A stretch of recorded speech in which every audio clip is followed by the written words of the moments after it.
Hello YouTube, welcome back to another video. In this video, we're gonna be looking in how we can delete a page that we don't need in our Word document.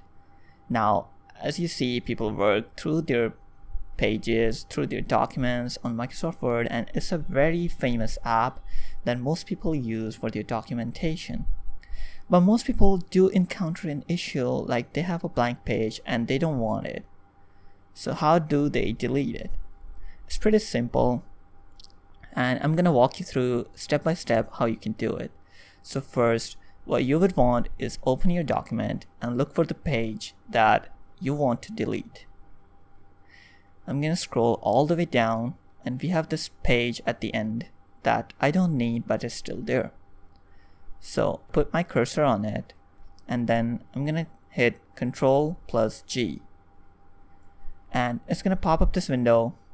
So what you're gonna type in there, \page, and you're gonna click close. Okay, and now you're gonna hit delete on your keyboard, and boom, there you go. Now you have successfully deleted that page that once was there and you didn't need.